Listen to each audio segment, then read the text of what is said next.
चिंतन श्री गुरुदेव दत्त.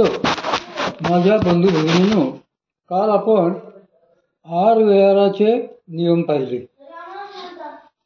आज आपण जो संती बसविला ठावो या परमपूज्य श्री दादा कवडे महाराजांच्या पुस्तकातून स्नानाचे काही नियम आहेत. स्नानाचे त्याबद्दल आज आपण पाहूया.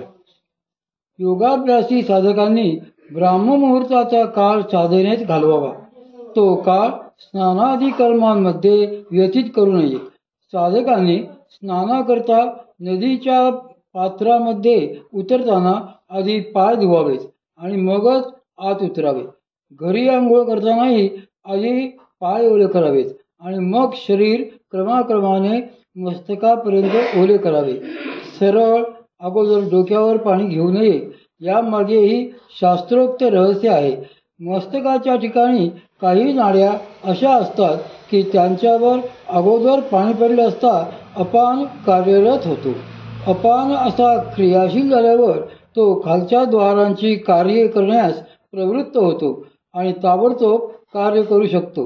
याचा अनुभव सर्वांनाच येतो. परमपूज्य श्री मामा हेच प्रवचनात सांगत असत की तुम्ही डोक्यावर पाण्याचा पहिला तांब्या घेतलात की लघवीची भावना होते. का होते? कारण त्या योगे अपान कार्यरत होऊन त्याचे कार्य करू लागतो. मलमूत्रोत्सर्ग हे अपानाचे कार्य असते. पण हेच जर का तुम्ही प्रथम पायावर पाणी घेऊन मग उलटक्रमाने शरीर भिजवत डोके भिजवले तर असे होणार नाही. कारण तोपर्यंत उत्सर्गाच्या नाड्या शांत झालेल्या असतात.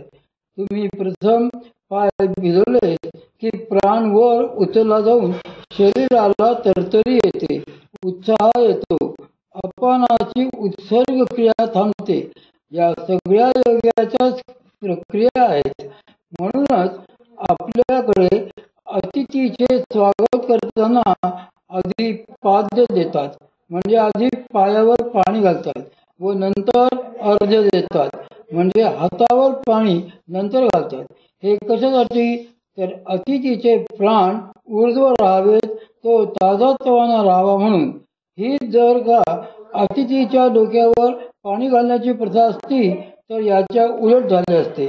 अतिथी त्या योगे अस्वस्थ होऊन स्वच्छतागृहाकडेच धावला असता.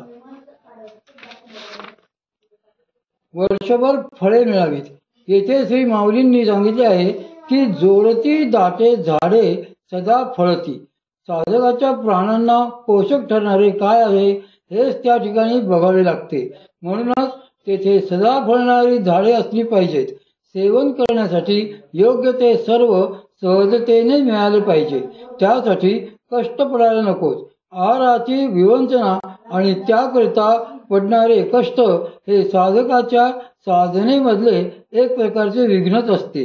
साधना काळात अन्नजलादी गोष्टी साधकाला सहजतेने विना कष्ट मिळायला पाहिजेत.